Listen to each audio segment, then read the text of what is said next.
स्वागत है आपका इंडिया टीवी में। मैं हूं आपके साथ विवेक शांडिल्य। देश की आजादी का क्रेडिट लेने के लिए कांग्रेस पार्टी हमेशा आगे रहती है, लेकिन जब बात देश के बंटवारे की होती है तो दूसरों को जिम्मेदार बताने लगती है। 14 अगस्त की तारीख को बीजेपी विभाजन विभीषिका दिवस के तौर पर मना रही है। आज उस खून खराबे के जख्मों की वजह को याद किया जा रहा है जो विभाजन के लिए जिम्मेदार थे। यह डिबेट ट्रेन टू पाकिस्तान की सच्चाइयों से होती हुई उस वक्त की राजनीतिक सोच को भी कटघरे में खड़ा करते हैं। देश के बंटवारे के इतिहास की समीक्षा में जवाहरलाल नेहरू की कई गलतियों को जिम्मेदार माना जाता है। कांग्रेस नेहरू के बजाय विभाजन का ठीकरा सावरकर और जिन्ना पर फोड़ती है और आज फिर वही हुआ। बीजेपी की विभाजन विभीषिका के जवाब में कांग्रेस की ओर से मोर्चा संभाला जयराम रमेश ने। वो ट्विटर पर एक्टिव हो गए और कांग्रेसी चश्मे से इतिहास की व्याख्या कर डाली। उन्होंने क्या लिखा उसे पहले आपको पढ़ना चाहिए। जयराम रमेश के जवाब में बीजेपी की तरफ से भी ट्वीट किया गया। अमित मालवीय ने बकायदा एक किताब के पन्ने को ट्वीट करके दावा किया कि सावरकर को विभाजन के लिए जिम्मेदार ठहराना कांग्रेस की साजिश है। कांग्रेस का कहना है कि विभाजन की विभीषिका को इवेंट बनाकर बीजेपी समाज को बांट रही है। उधर बीजेपी विभाजन के लिए कांग्रेस के नायकों को खलनायक बता रही है।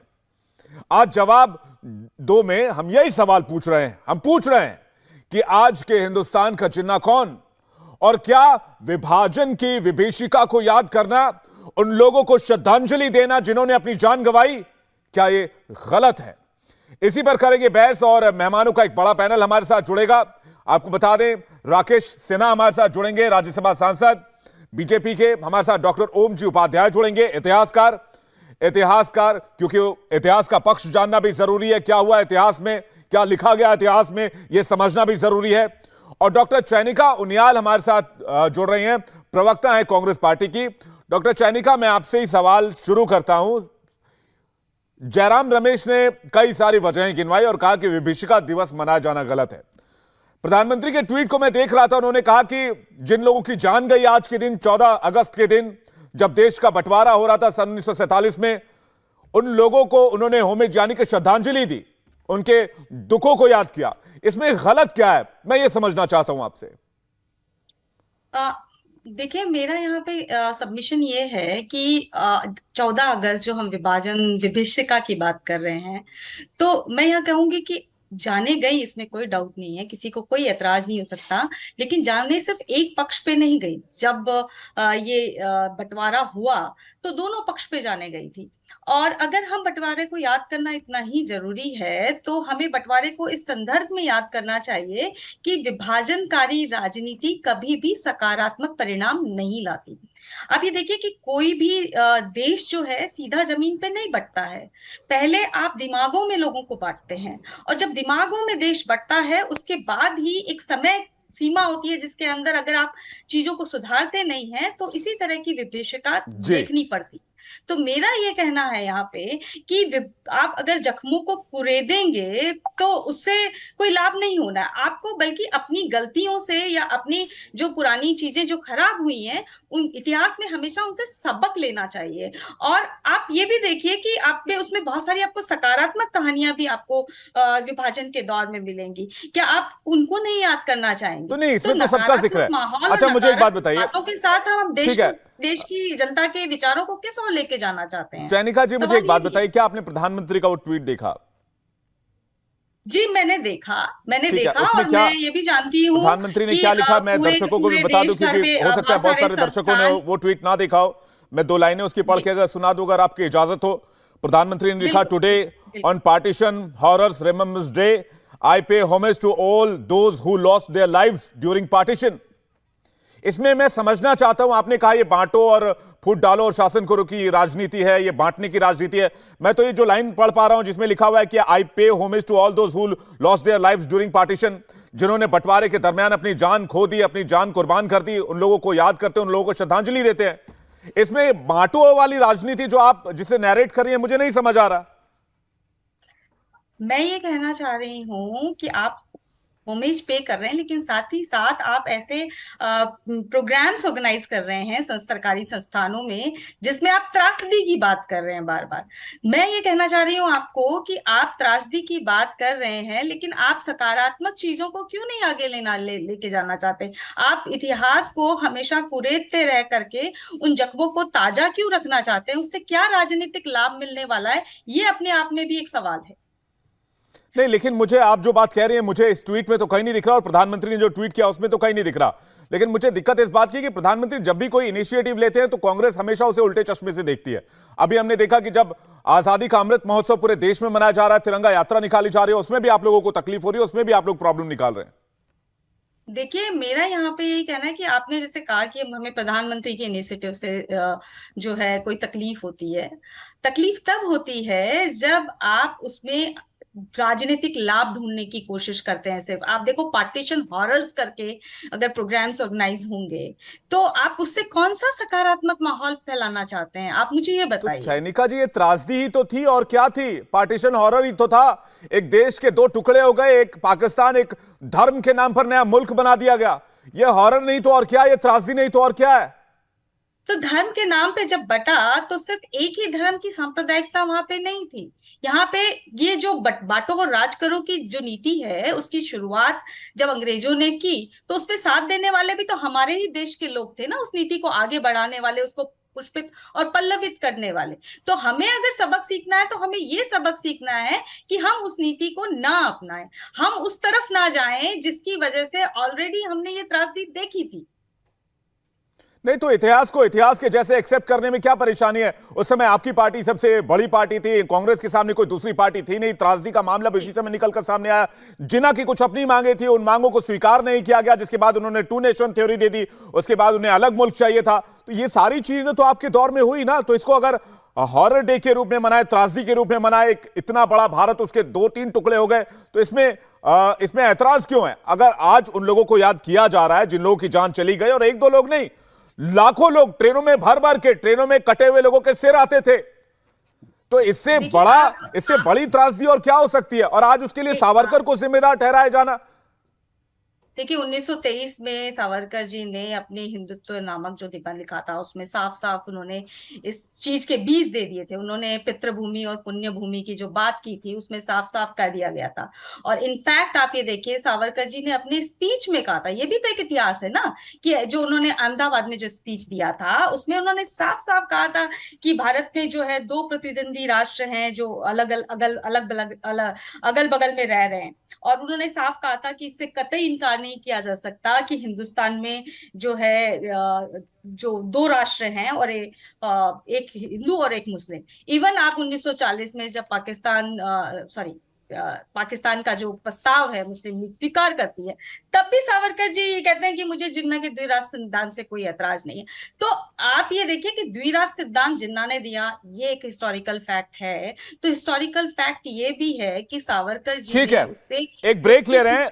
पुष्टि दी। सैनिका जी, ये तो आपके अपने आप सवाल में को लेकर ऐतिहासिक चलेंगे फैक्ट है। राकेश सिन्हा के पास, राज्यसभा सांसद थोड़ी देर में हमारे साथ जुड़ने वाले हैं। जवाब दो में बहस लगातार जारी है। विभाजन की विभीषिका के लिए आखिर जिम्मेदार कौन है? कांग्रेस कहती है कि सावरकर की विचारधारा और सावरकर की जो सोच थी वो विभाजन के लिए जिम्मेदार है, जबकि बीजेपी कहती है कि उस दौर में जिन्ना की सोच विभाजन के लिए जिम्मेदार थी और जिन्ना की सोच को उस समय के लोगों ने पाला पोसा। हमारे साथ तमाम मेहमान जुड़ गए हैं। राकेश सिन्हा जी के पास चलना चाहेंगे। राकेश जी, आज जयराम रमेश ने भी ट्वीट किया, उसमें फिर से सावरकर के नाम का जिक्र है, और इससे पहले भी कांग्रेस कहती रही है कि सावरकर जिम्मेदार थे क्योंकि सबसे पहले इस तरह की थ्योरी उन्होंने ही दी थी। और इसके साथ साथ कांग्रेस आज यह भी कह रही है कि विभाजन विभीषिका दिवस अगर मनाया जा रहा है तो यह राजनीतिक इस्तेमाल है उन लोगों की पीड़ा का जो लोग उस दरमियान मारे गए। देखिए, वास्तव में कांग्रेस पार्टी को इतिहास बोध नहीं है। यदि इतिहास बोध होता तो कांग्रेस पार्टी ऐसी बात नहीं करती। जिन्ना ने डायरेक्ट एक्शन डे का कॉल दिया था कोलकाता में, जिसके कारण हजारों निर्दोष लोगों की हत्या हो गई थी। स्टेट्समैन अखबार की एक महिला पत्रकार जो कि गर्भवती थी, उसे सड़क पे बलात्कार करके हत्या कर दी गई, बच्चे की और मां दोनों की। आप बताइए कि कांग्रेस पार्टी ने उस वक्त क्या कदम उठाया था जिन्ना को रोकने के लिए? जिन्ना को उत्साहित करने का काम कांग्रेस ने किया, कांग्रेस पार्टी ने 1937 के बाद पहले जिन्ना से संबंध तोड़ा। जब जिन्ना लीग में आगे बढ़ते गए तब कांग्रेस पार्टी ने उनको मुस्लिमों का प्रतिनिधि मान लिया। कांग्रेस पार्टी ने स्वयं मुस्लिमों के बीच में जाकर मुस्लिमों में अपनी पैठ बढ़ाने का जो काम किया उसे जिन्ना ने कैसे समाप्त कर दिया, कैसे रोक दिया, कांग्रेस पार्टी को उसका जवाब देना पड़ेगा।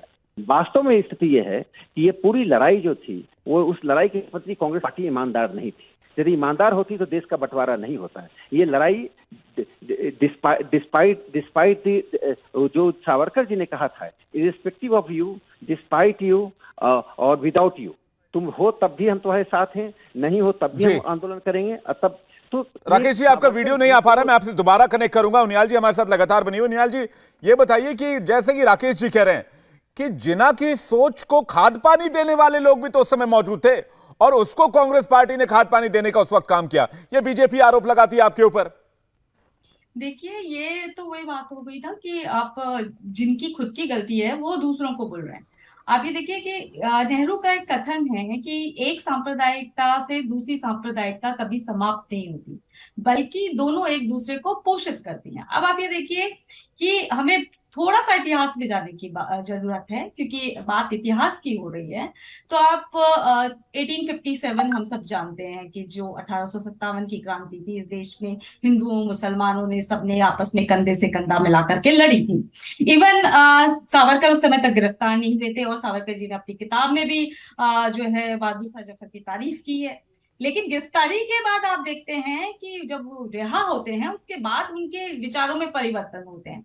अब यहाँ पे आप ये चीज सोचिए कि जब अंग्रेज ये कह रहे हैं कि बांटो और राज करो की नीति होनी चाहिए, तो उस नीति को पोषित करने वाली कांग्रेस पार्टी नहीं थी। इस त्रिभुज में 3 लोग थे, एक तरफ ब्रिटिशर्स थे, दूसरी तरफ मुस्लिम लीग थी और तीसरी तरफ हिंदू महासभा और आरएसएस जैसे वो संगठन जो हिंदूवादी राजनीति करने की कोशिश कर रहे थे। अब आप ये देखिए कि इस त्रिभुज में कांग्रेस तो बीच में थी, उसने हमेशा कोशिश की कि कहीं ना कहीं एक समन्वय बिठाया जाए। और जहां तक कांग्रेस को आप दोष देने की कोशिश कर रहे हैं, तो आप ये देखिए, मैं एक कोट करना चाहूंगी एक किताब का कि जो आरएसएस के ही नेता हैं शेषाद्री जी, उन्होंने अपनी किताब में 2 पन्नों के अंदर गांधी के बारे में साफ साफ लिखा है कि गांधी जो है किसी भी कीमत पे इस बंटवारे को मानना नहीं चाहते थे। लेकिन मैं पहले भी कह चुकी हूं कि ये 1857 से लेके 1947 के बीच में जिस तरह का धार्मिक मतभेद बढ़ाने की कोशिश सरकार द्वारा हुई और उस कोशिश को जिस प्रकार के सांप्रदायिक तरीके से इसको पोषित किया गया, उसमें दिमागों से ये चीज जब जमीन पे आई तो स्थिति इतनी बढ़ गई थी कि खुद पटेल का कथन है, उन्होंने कहा है कि गृह युद्ध या फिर बंटवारा, दोनों में से एक को चुनना होगा। और गृह युद्ध का पता नहीं कि वो कब तक चलेगा और कैसे खत्म होगा, और अगर उसमें हिंदू जीत भी गए तो उस समय देश की कैसी स्थिति होगी। तो पटेल की तो आप तमाम जो है कोट आप पढ़ सकते हैं कि पटेल ने कहा कि उस समय जो विभाजनकारी ताकतें थी वो इतनी स्ट्रांग हो चुकी थी, सोच इतनी स्ट्रांग हो चुकी थी कि उनको मानना पड़ा। तो उस समय इसका रीजन क्या था, इसके पक्ष में मैं जाऊंगा। ये आपका परिप्रेक्ष्य ठीक है उनियाल, चैनिका उनियाल जी, ये आप कांग्रेस का पक्ष बता रही हैं, कांग्रेस के पक्ष की तरफ का इतिहास बता रही हैं। अब मैं चलता हूं ओमजी उपाध्याय के पास, जो इतिहास में जाकर उसके पक्ष पर प्रकाश डालेंगे और बताएंगे कि आखिर हुआ क्या था। उपाध्याय जी, जो आज सावरकर, जिन्ना और इस बीच ये जो विभाजिका दिवस मनाया जा रहा है, इसके बीच में जब जाकर राजनीति हो रही है, तो ये इतिहास पलटने की जो कोशिश हो रही है, इसमें कौन सच है कौन गलत है? देखिए, ये बहुत गंभीर विषय है। जो विभाजन है, विभाजन की जो विभीषिका या त्रासदी है, मैं पहले तो एक बात स्पष्ट करूं अपने दर्शकों को के लिए खास करके कि स्मृति दिवस मनाने का अभिप्राय सिर्फ इतना ही है कि एक बहुत फेमस सेइंग है जो लागू भी होती है हर समाज पे, कि जो समाज या राष्ट्र अपना इतिहास भूल जाता है उसको इतिहास होते देर नहीं लगती, वो स्वयं इतिहास बन जाता है। इसलिए अपने उन्नति को और अपने पराभव को, दोनों को ठीक तरीके से याद रखना और उससे सीख लेना बहुत जरूरी है। स्मृति का अभिप्राय सिर्फ यहां इतना है कि विभाजन एक ऐसा उप उत्पाद था और इतना भयानक उप उत्पाद था, बाई प्रोडक्ट था पूरी आज़ादी की लड़ाई का, जब लाखों लाख क्रांतिवीर अपने प्राणों की आहुति दे रहे थे आज़ादी पाने के लिए, अपने स्व की पुनर्स्थापना के लिए। उनका ये जब उद्देश्य था कि जब हम आजाद होंगे तो सब कुछ स्व होगा, हमारी अपनी संस्कृति, हमारी अपनी भाषा, हमारी अपनी राज्य व्यवस्था, हमारी अपनी कानून व्यवस्था, हमारी अपनी समाज व्यवस्था, सब कुछ पहले से बेहतर तरीके से हम लौटा सकेंगे। और ऐसे में उनको आजादी से पहले मिलता क्या है? विभाजन। और ये कोई ऐसी छोटी मोटी त्रासदी नहीं है। बिल्कुल उपाध्याय जी, आप त्रासदी के बारे में बात कर रहे हैं, लेकिन मैं आपसे ये जानना चाहता हूं कि ये बीज पड़ा कहां से, जिन्ना के पास ये सोच आई कैसे? क्योंकि जिन्ना पहले मुसलमानों के पैरोकार नहीं थे, जैसे कि आप जानते हैं, उनके लाइफस्टाइल को आप देखेंगे या फिर उनके जीवनी को आप देखेंगे तो वो बहुत सिगार पीने वाले, सूट बूट में रहने वाले, मुसलमान इस्लाम को नहीं मानने वाले या कमतर मानने वाले, इस तरह की छवि उनकी रही जी। लेकिन जिन्ना को यहां पर किस लिए मजबूर होना पड़ा पाकिस्तान बनाने के लिए, मैं आपसे ये जानना चाहता हूं। एक छोटा जवाब फिर मैं राकेश सिन्हा जी जिन्ना का निश्चित रूप से ट्रांसफॉर्मेशन हो रहा है, कहीं ना कहीं रूपांतरण हो रहा है जिन्ना के व्यक्तित्व का। वो जिन्ना जो तिलक के, जो फिरोज शाह मेहता के, जो गोखले के अंडर ट्रेन हुए थे, जो 1916 में जाके लखनऊ पैक्ट करते हैं। और एक घटना मैं और अपने दर्शकों को बताऊं कि जब उनसे एक बार एक गिरार्ड स्ट्रीट की एक घटना है, एक पत्रकार उनको बताता है इकबाल के सपने के बारे में, कि अल्लामा इकबाल एक अलग मुस्लिम राष्ट्र की बात कर रहे थे। 1930 के शुरुआती दिनों की बात है ये। उस समय वो कहते हैं कि तुम्हें मालूम नहीं क्या कि इकबाल राजनीतिज्ञ नहीं है, वो शायर हैं, और शायर तो स्वप्नदर्शी होते हैं। लेकिन 1934 में वापस आने के बाद, दिसंबर 1934 में लियाकत अली के बुलावे पे वो लंदन से 4 साल लंदन में रहने के बाद भारत आते हैं। और उसके बाद जो उनका मुस्लिम लीग को लेकर, और खासकर 37 के चुनावों में जब लीग नकार दिया जाता है इस देश में, मुस्लिम लीग, क्योंकि वो उद्देश्य 34 में यही लेके आए थे कि लीग को वो बहुत मजबूती से स्थापित करेंगे।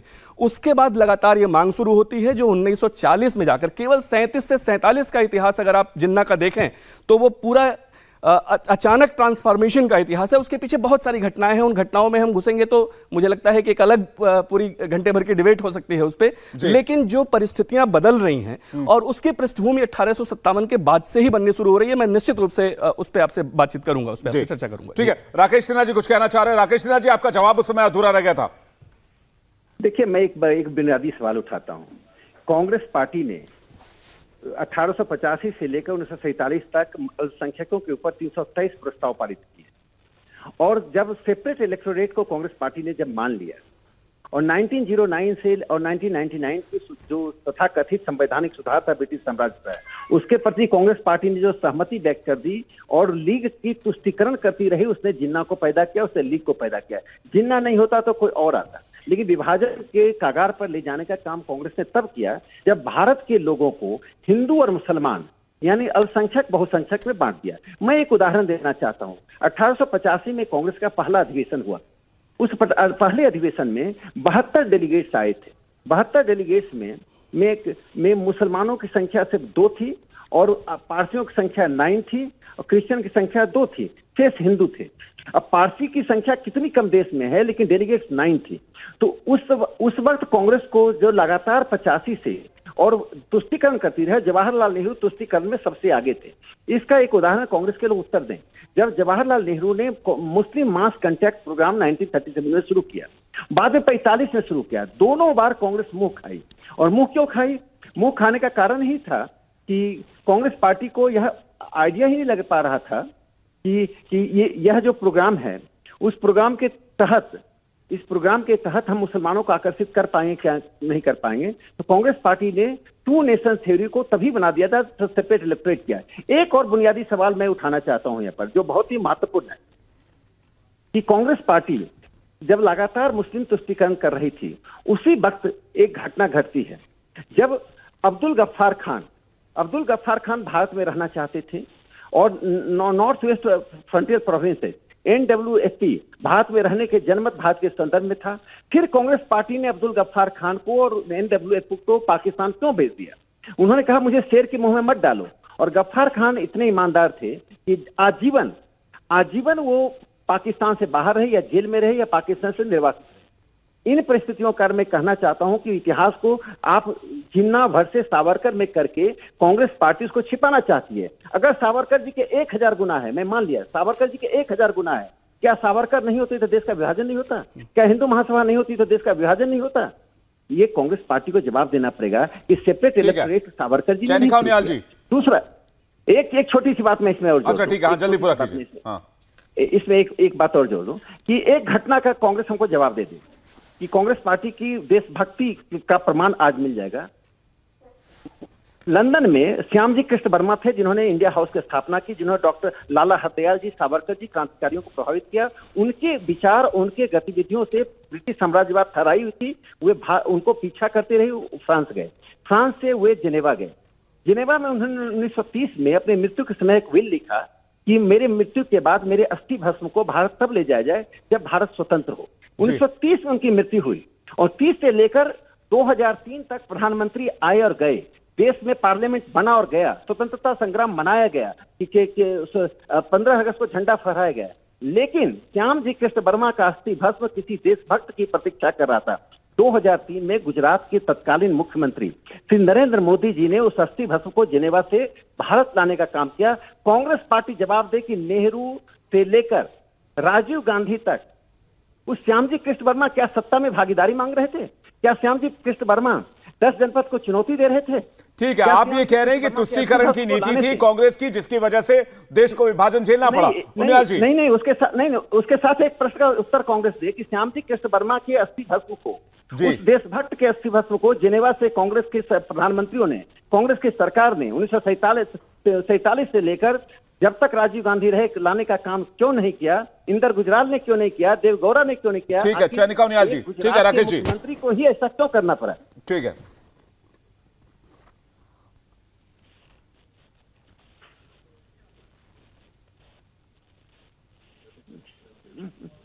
आवाज आ रही है आपको? हाँ बिल्कुल आ रही है, आप बोलिए, आपकी आवाज आ रही है।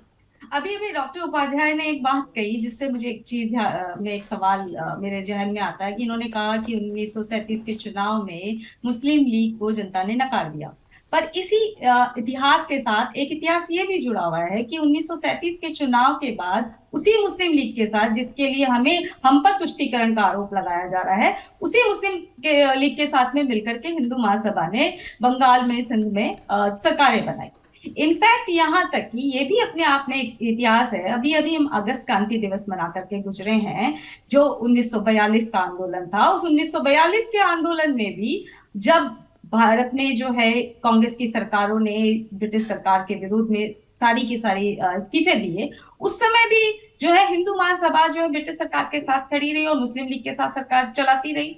तो आप तुष्टीकरण की नीति हमें बोलते हैं और सरकार आप उनके साथ बना रहे हैं। और फिर दूसरी बात, सावरकर और जिन्ना आमने सामने क्यों है? मेरा तो मतलब सीधा सीधा सवाल ये है कि जब सावरकर जी ये कह रहे हैं कि भाई ये हिंदू राष्ट्र है और मुसलमानों को यहाँ पे द्वितीय श्रेणी का एक तरह से नागरिक बन के रहना होगा क्योंकि बहुसंख्यकों का ही राज होता है, तो मुस्लिम जो सांप्रदायिक राजनीति करने वालों को एक तरीके से तो आप हथियार दे रहे हैं कि उनकी राजनीति और फले फूले। तो उसी का फायदा पूरा जिन्ना ने उठाया और उसने कहा कि भाई आने वाले समय में तो यहाँ हिंदुओं का राज होगा, मुस्लिम धर्म खतरे में है।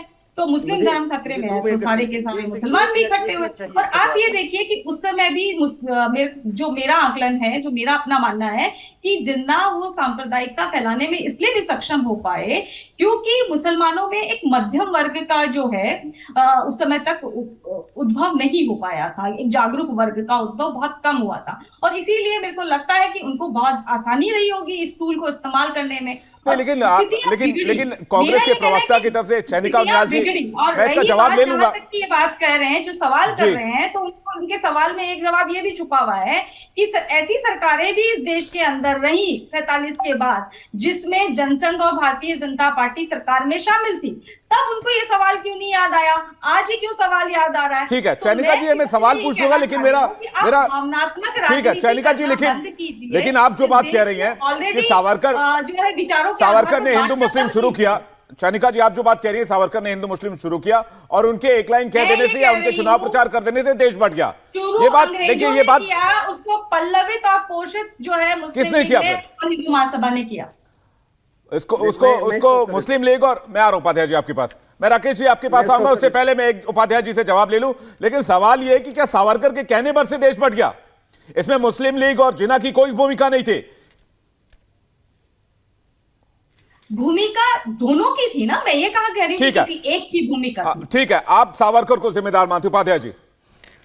देखिए माउंटबेटन 172 बैठकें करते हैं, कुल 432 या ऐसे कुछ संख्या है जिनके साथ उनकी बातचीत होती है। मुझे लगता है अगर विभाजन के गुनहगारों की सही पड़ताल करनी है तो उसको जरूर एक बार देखना चाहिए। हर किसी को समझ में आ जाएगा कि विभाजन के वास्तविक गुनहगार कौन थे।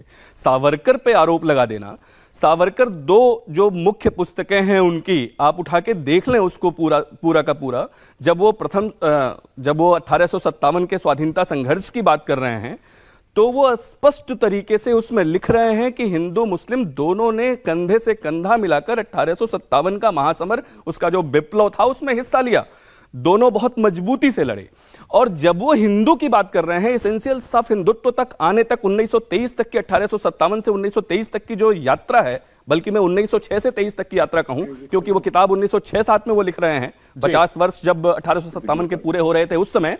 लेकिन जो ये यात्रा है उसको भी बहुत ध्यान से समझने की जरूरत है कि उस दौरान देश में क्या क्या घट रहा है। वो खिलाफत, उसके पहले जो मालाबार रिबेलियन है उसको देख रहे हैं, उसके चरित्र को देख रहे हैं। 1870 में विलियम हंटर की किताब आती है इंडियन मुसलमान, और उसके बाद जिस तरह से नीतियां परिवर्तित हो रही हैं ब्रिटिश सत्ता की भी, जिस तरह से देश की परिस्थितियां बदल रही हैं, उसको बहुत ध्यान से देख रहे हैं। इसलिए उन पे ये आरोप लगा देना, जबकि वो स्पष्ट कहते हैं कि हिंदू, मैं उसको मानता हूं जो इस पुण्य भूमि को अपनी पितृभूमि, अपनी मातृभूमि मानता है, वो सब हिंदू है। वो कहते हैं हिमालय से लेके हिंदू, या हिमालय से लेके समुद्र तक रहने वाला हर व्यक्ति जो इस भूमि को अपना मानता है वो हिंदू है, ऐसा उनका कहना है। जी नहीं तो आप कह रहे हैं कि इसके लिए आप कह रहे हैं कि सावरकर के कथन को कोट कर देना और सावरकर के ऊपर जिम्मेदारी डाल देना गलत है। ये बिल्कुल सतही बात है, ये एकदम सतही बात है। मैं फिर कह रहा हूं कि अगर विभाजन के गुनाहगारों की पड़ताल करनी है तो माउंटबेटन के उस बैठकों का जिक्र देखना चाहिए, और वो बड़ी संख्या है। वो यहां तक कि देखिए, चाहे परिस्थितियां जिस तरह की भी परिवर्तित हुई हों, 14 जून 1947 को जब कांग्रेस वर्किंग कमेटी की मीटिंग होती है तो वो गांधी जी जो लगातार ये कहा करते थे कि विभाजन तो मेरी लाश पर होगा, वो कहते थे कि देश जलता है तो जल जाए लेकिन मैं विभाजन नहीं होने दूंगा। वो विभाजन के प्रस्ताव के पक्ष में, विभाजन के प्रस्ताव के पक्ष में 40 मिनट उनका भाषण हुआ। ये जो स्थितियां हैं उनको बहुत माइन्यूटली देखने की जरूरत है। 1960 में बीबीसी ने एक, और रिकॉर्ड पे है वो पूरा, पंडित नेहरू जी का एक इंटरव्यू लिया। मुझे उस पत्रकार का नाम तुरंत ध्यान नहीं आ रहा है, लेकिन उस इंटरव्यू में बहुत स्पष्ट तरीके से पंडित नेहरू कहते हैं कि हम थक चुके थे, अब हमारे अंदर वो शक्ति नहीं बची थी कि हम फिर से जेल जाते, और अगर हम संयुक्त भारत की मांग करते तो फिर जेलें हमारा रास्ता देख रही थी। लेकिन पूरी ये बात देखकर एक बात तो स्पष्ट होती है कि विभाजन एक ऐसा कार्य था जिसमें 12 से 15 लाख लोगों की हत्या होती है, 1.5 करोड़ लोग भेड़ बकरियों की तरह से अपने मूल स्थान से खदेड़ दिए जाते हैं। इतने बड़े ऑपरेशन को, ये ऐसा ऑपरेशन था जिसमें टूल्स को स्टेरिलाइज करने तक का, टूल्स और इक्विपमेंट्स को स्टेरिलाइज करने तक का धैर्य नहीं रखा गया। पता नहीं क्या, कौन सी अदम्य लालसा थी सत्ता पाने की, या ये विभाजन के गुनाहगारों की एक पूरी श्रृंखला है। लोहिया जी की पूरी किताब है एक विभाजन के गुनाहगार। बिल्कुल। चयनिका जी आप जवाब देंगे, फिर मैं राकेश जी के पास जाऊं। जी, इन्होंने डॉक्टर उपाध्याय ने जो किताब का नाम लिया, राम मनोहर लोहिया जी की किताब का, कि ये विभाजन के गुनाहगार जी, उसमें भी उन्होंने साफ साफ कहा है कि जो परवर्ती जो हिंदू हैं, जनसंघ, परवर्ती जनसंघ, और जो हिंदू राजनीति करने वाले लोग हैं और मुस्लिम लीग है, वो इस विभाजन के लिए जिम्मेदार है। तो आप ये देखिए कि एज ए हिस्टोरियन जब हम देखते हैं, हिस्टोग्राफी को कई तरीके से लिखा गया। आपका ब्रिटिश जो हिस्टोग्राफी लिखी गई उसमें भी हमें हिंदू और मुस्लिम के रूप में बांटा गया, क्योंकि प्राचीन भारत को जो है हिंदू भारत कहा गया, मध्यकालीन को मुस्लिम राष्ट्र कहा गया, और बहुत सारे लोगों ने उसको उसी तरीके से आज भी देखते हैं बहुत लोग उसी हिस्टोरियोग्राफी पे। तो ये जो बांटने की प्रक्रिया है ये 1947 में नहीं हुई कि हम सोचे कि 40 से 47 के बीच में कुछ हो गया और अचानक से ये देश 2 टुकड़ों में बंट गया। मैं पहले अपने स्टेटमेंट से यही कह रही हूँ कि इसको बांटने की प्रक्रिया जो 1857 से शुरू हुई, इस देश को पहले लोगों के दिमागों में बांटा गया और 1947 में जो है वो बेसिकली धरती के ऊपर आया। तो विभाजन का गुनहगार कौन है? विभाजन के गुनहगार, असली गुनहगार अगर, लेकिन इसका जवाब तो सामने आना चाहिए। चयनिका जी 1933 तक जो जिना हिंदू मुस्लिम एकता की बात कर रहे थे, 33 से लेकर 47 तक महज 14 सालों में ऐसा क्या हो गया कि उन्होंने अलग नेशन की मांग कर दी, उन्होंने अलग पाकिस्तान बना दिया? इस सवाल का जवाब भी आना जरूरी है क्या ये तुष्टीकरण की राजनीति नहीं थी? जवाब बिल्कुल आना जरूरी है, इसीलिए मैं 1933 से 14 साल में ऐसा क्या हो गया था? आप ये सवाल का जवाब तो उनके अंदर ही ढूंढा जाएगा ना। क्या 1933 से पहले सावरकर नहीं थे? बात को बार बार प्रकट कर रहे थे। इवन आप ये देखिए, ठीक है, मैं राकेश सिन्हा जी से एक जवाब ले लेता हूँ, फिर आता हूँ आपके पास। ओम जी उपाध्याय भी कुछ कहना चाह रहे हैं। बात मैं कह लूं, जी एक जल्दी, बात हाँ बोलिए। आपने कहा कि 37 तक जिना जो है हिंदू मुस्लिम एकता 33 तक, 1933 तक, ओके 1933 तक। देखिए, मैं 34 दिसंबर में वापस आते हैं। 34, हाँ, जिना के साथ में दिसंबर में सरकार वापस क्यों बनाती है? 42 में वो भारत के आंदोलन के साथ खड़े होने की बजाय जिन्ना के साथ सरकारों में क्यों खड़ी रहती है? इसका जवाब भी तो मांगा जाना चाहिए। राकेश सिन्हा जी, इसका जवाब क्यों नहीं ठीक है, मांगते? राकेश सिन्हा जी, देखिए एक बुनियादी सवाल उठाइए। आप पूरे पार्टीशन को दो व्यक्तियों में, दो लोगों में मत बांटिए। आप ये देखिए कि जो चैनिका जी ने एक बहुत महत्वपूर्ण बात कही, पहले लोगों के मस्तिष्क को बांटा गया। तो 1909 में मैंने जो सवाल उठाया, जब सेपरेट इलेक्टोरेट की बात आई और लखनऊ पैक्ट में जो दस्तखत किया, तो क्या सावरकर जी थे? लखनऊ पैक्ट पर आपने क्यों दस्तखत किया जिसमें टू नेशन थ्योरी की जन्म है? क्यों भारत के लोगों को हिंदू मुसलमान में बांट दिया? आप इसका जवाब दीजिए। सावरकर भारत की राजनीति में हिंदू महासभा के नेता के रूप में कब आए, और हिंदू महासभा का इस हिंदुस्तान के किन राज्यों में कितना प्रभाव था? चनिका जी, आपको मालूम है हिंदू महासभा की मेंबर? ठीक है, मुझे लगता है राकेश जी की आवाज फिर से चली गई है। मैं राकेश जी लौटूंगा, उपाध्याय जी कुछ कहना चाह रहे थे। उपाध्याय जी, जिन्ना पर केवल सावरकर और जिन्ना तक सीमित कर देना इस बातचीत को, देखिए जिन्ना बड़े इसके टूल हैं, इसमें कोई शक नहीं है। चैनिका जी के तथ्य का आप जवाब दे रहे थे आपस समय। जी वो तथ्य भी, हाँ नहीं, वो कह रही थी कि सावरकर 1933 तक जब जिन्ना इस बात की जिक्र नहीं कर रहे थे, वो हिंदू मुसलमान एकता की बात कर रहे थे, तो 14 सालों में जो विभाजन वाले लोग थे या जो लोग इस बात को प्रमोट कर रहे थे, उनकी जिम्मेदारी है, और इसमें सावरकर की बड़ी भूमिका थी। सावरकर की भूमिका तो कतई, इसमें मैं फिर कह रहा हूं कि सावरकर की भूमिका को देखना बड़ी अजीब सी स्थिति है कि सावरकर उस विभाजन के जिम्मेदार हैं। सावरकर को जिम्मेदार ठहराना बहुत ही सतही तथ्य है। जिस व्यक्ति ने इस देश के लिए, एक तो सावरकर को कायर कह देना, पता नहीं ये फैशन सा कुछ खास वर्गों में प्रचलित है। मैं तो बार बार कहता हूं कि 10 साल जिन परिस्थितियों में सावरकर जेल में हैं, सेलुलर जेल में, केवल 3 दिन स्पेशल परमिशन लेके जो लोग भी ये बात कहते हैं कि वो कायर थे, उन्हीं परिस्थितियों में रख दिया जाए, उसके बाद उनसे पूछा जाए कि सावरकर के बारे में आपका क्या कहना है, उनके सुर निश्चित रूप से बदल जाएंगे। दूसरी बात, जो पूरा डेवलपमेंट है, जब तक उसको आप देखेंगे और समझेंगे नहीं कि 1857 के बाद से 1947 तक क्या क्या घट रहा है। 1870 में मैंने कहा विलियम हंटर की किताब के बाद ब्रिटिश नीतियां बदल रही हैं। मैं बहुत संक्षेप में अपनी बात कर रहा हूं। उसके बाद एक सवाल छोटा सा उनियाल जी से लेना मुझे। उसके बाद आप पहले पूछ लें, फिर मैं बात करता हूं। नहीं ठीक, आप कंप्लीट कर लीजिए, फिर मेरा वक्त सीमित है। 1870 में विलियम हंटर के किताब के बाद, इंडियन मुसलमान के बाद नीतियां बदल रही हैं। उसके बाद आप सीधे वो यात्रा पूरी देखिए कि 1885 में कांग्रेस का सृजन हो रहा है, 1906 में मुस्लिम लीग बन रही है, 9 में आकर मार्लियामेंटो रिफॉर्म्स हो रहे हैं जिसमें सेपरेट इलेक्टोरेट दिया जा रहा है। यहां से होते हुए जब आप मालाबार की घटना तक आएंगे, जहां पर जिनोसाइड हो रहा है एक तरह से, या कोहाट के सांप्रदायिक दंगों तक आएंगे, सितंबर 1924 कई तरह की नीतियां इवॉल्व थी इस चीज को आगे बढ़ाने में। नहीं, दो ध्रुव बंटते हुए दिखाई दे रहे हैं। दो ध्रुव बंटते हुए दिखाई दे रहे हैं। चैनिका जी, कांग्रेस पार्टी के लिए, आपके लिए सवाल मेरा आखिरी ये है, 10 लाख लोग गाजर मूली की तरह काट दिए गए, 1.5 करोड़ लोग विस्थापित हुए, क्या उनको याद करना, श्रद्धांजलि देना गलत है? और क्या कांग्रेस पार्टी उन लोगों को श्रद्धांजलि देती है, याद करती है? देखिए सांडिल्य जी, मेरे खुद के दादा लाहौर डीएवी में पढ़ाते थे, ठीक है।